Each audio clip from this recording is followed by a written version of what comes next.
ಏನಂದರೆ ಇವತ್ತು ನಮ್ಮ ಜೊತೆ ಒಬ್ಬ ಕಲಾವಿದರಿದ್ದಾರೆ. ಅವ್ರ ಬಗ್ಗೆ ಒಂದೆರಡು ನಿಮಿಷದಲ್ಲಿ ಅವ್ರ ಬಗ್ಗೆ ಹೇಳೋಕ್ಕೆ ನಾನು ತುಂಬ ಆಸಕ್ತಿದಾಯಕಳಾಗಿದ್ದೀನಿ. BHELನ ನಿವೃತ್ತ ಅಧಿಕಾರಿಯಾಗಿರ್ತಾರೆ ಮತ್ತು ಇವರೊಬ್ಬ ಯಕ್ಷಗಾನ ಕಲಾವಿದರು. ಹಾಗೆಯೇ ಭಜನಾ ಮಂಡಳಿಯಲ್ಲಿ ಸುಮಾರು ವರ್ಷಗಳಿಂದ ಅವರು ತಮ್ಮ ಒಂದು ಸೇವೆಯನ್ನು ಸಲ್ಲಿಸ್ತಾ ಬಂದಿದ್ದಾರೆ. ಹಾಗೆಯೇ ಪ್ರಸ್ತುತ ಅತ್ತಿಗುಪ್ಪೆಯಲ್ಲಿರುವಂತಹ ಲಕ್ಷ್ಮೀನಾರಾಯಣ ದೇವಸ್ಥಾನದ ಧರ್ಮದರ್ಶಿಗಳು ಅಂದರೆ ಟ್ರಸ್ಟಿಯಾಗಿ ಕೂಡ ಅವರು ಕೆಲಸವನ್ನು ನಿರ್ವಹಿಸ್ತಾ ಇದ್ದಾರೆ. ಇವರು ಯಕ್ಷಗಾನ ಕಲಾವಿದರು. ಹಾಗಾಗಿ ಇವರಿಗೆ ಮೂಡಲ ಸೀಮೆ ಅನ್ನೋ ಒಂದು ಯಕ್ಷಗಾನ ಪ್ರಶಸ್ತಿ ಕೂಡ ಸಿಕ್ಕಿದೆ. ಹಾಗೆಯೇ ಭಜನಾ ರತ್ನ ಅನ್ನೋಂಥ ಪ್ರಶಸ್ತಿ ಕೂಡ ಸಿಕ್ಕಿದೆ. ಇವರು ಸುಮಾರು 4,000ದಷ್ಟು ಕಾರ್ಯಕ್ರಮಗಳನ್ನು ಇವತ್ತವರೆಗೂ ಮುಗಿಸಿದ್ದಾರೆ. ಆದಿಯೊಳು ಅವಾತನಂ ಧ್ಯಾನಿಸುತ್ತೆ ಆದಿ ಬ್ರಹ್ಮನು ತನ್ನಯ ಸೃಷ್ಟಿ ಕಾರ್ಯವಂ ಸಾಧಿಸಿ ಸಫಲನಾದನೋ ಅಂತಹ ಆ ಜಗದೀಶ ಸುತಗಣನಾಥನಿಗೆ ನಾನು ಪ್ರಥಮದಲ್ಲಿ ನಮಿಬೆ.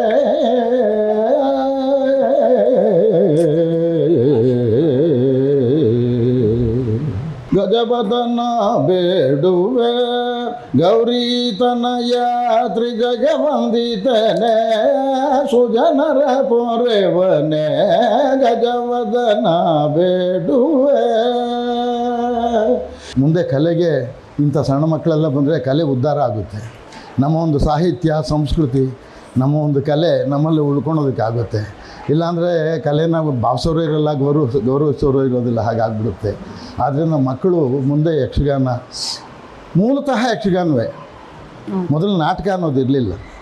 ಯಕ್ಷಗಾನದಿಂದ ನಾಟಕ ಪ್ರಾರಂಭ ಆಗಿದೆ. ಬ್ರಹ್ಮಮಾನಸ ಪುತ್ರರು 4 ಜನ: ತುಂಬೂರು ನಾರದ, ಭರತ, ಕೋಲಾಹಲೋಚಿತ ಅನ್ನೋರು 4 ಜನ.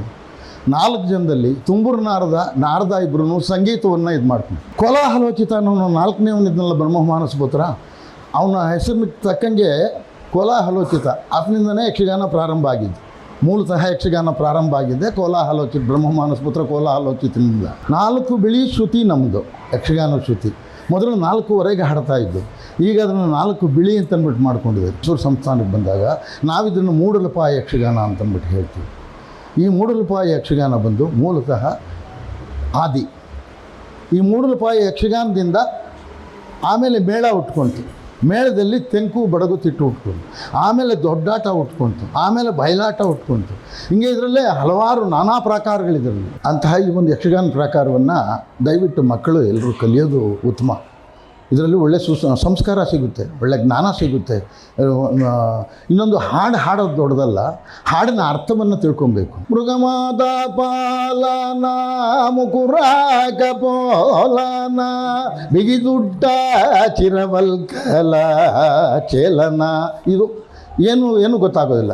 ಮೃಗಮದ ಅಂದರೆ ಕಸ್ತೂರಿಯನ್ನು ಶ್ರೀರಾಮ ಹಣೆಗೆ ಇಟ್ಕೊಳ್ತಾನೆ. ಮೃಗಮದ ಪಾಲನ, ಮುಕುರಾಂಕ ಪೋಲನ, ಮುಕುರ ಅಂದರೆ ಕನ್ನಡಿ. ಆ ಕನ್ನಡಿ ಅಂತ ಇರ್ತಕ್ಕಂಥ ಕೆನ್ನೆಗಳುಳ್ಳವನು, ಶ್ರೀ ಎಂಬ ಆಕಾರದಂತೆ ಆಕಾರವುಳ್ಳ ಕನ್ನಗಳು ಉಳ್ಳವನು, ಶಂಖದ ಆಕೃತಿಯಂತೆ ಆಕಾರವುಳ್ಳ ಕಂಠವುಳ್ಳವನು. ಹೀಗೆಲ್ಲನೂ ಶ್ರೀರಾಮನ ವರ್ಣನೆಯನ್ನು ವರ್ಣಿಸ್ತಾರೆ.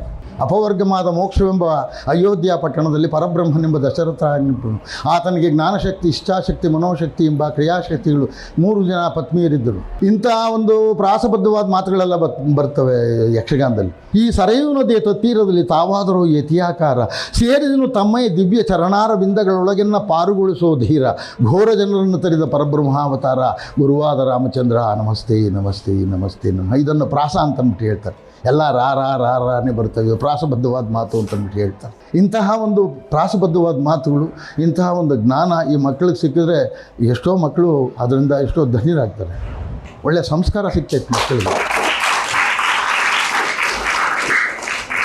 ಈ ಒಂದು ಕಾರ್ಯಕ್ರಮವನ್ನು ನಾವು ವೀಕ್ಷಿಸಿ ನಮಗೆ ತುಂಬ ಸಂತೋಷ ಆಯಿತು. ಯಾಕೆಂದರೆ ಯಕ್ಷಗಾನ ಅನ್ನೋದು ನಮ್ಮ ದೇಶದ ಅತ್ಯುತ್ತಮ ಕಲೆ.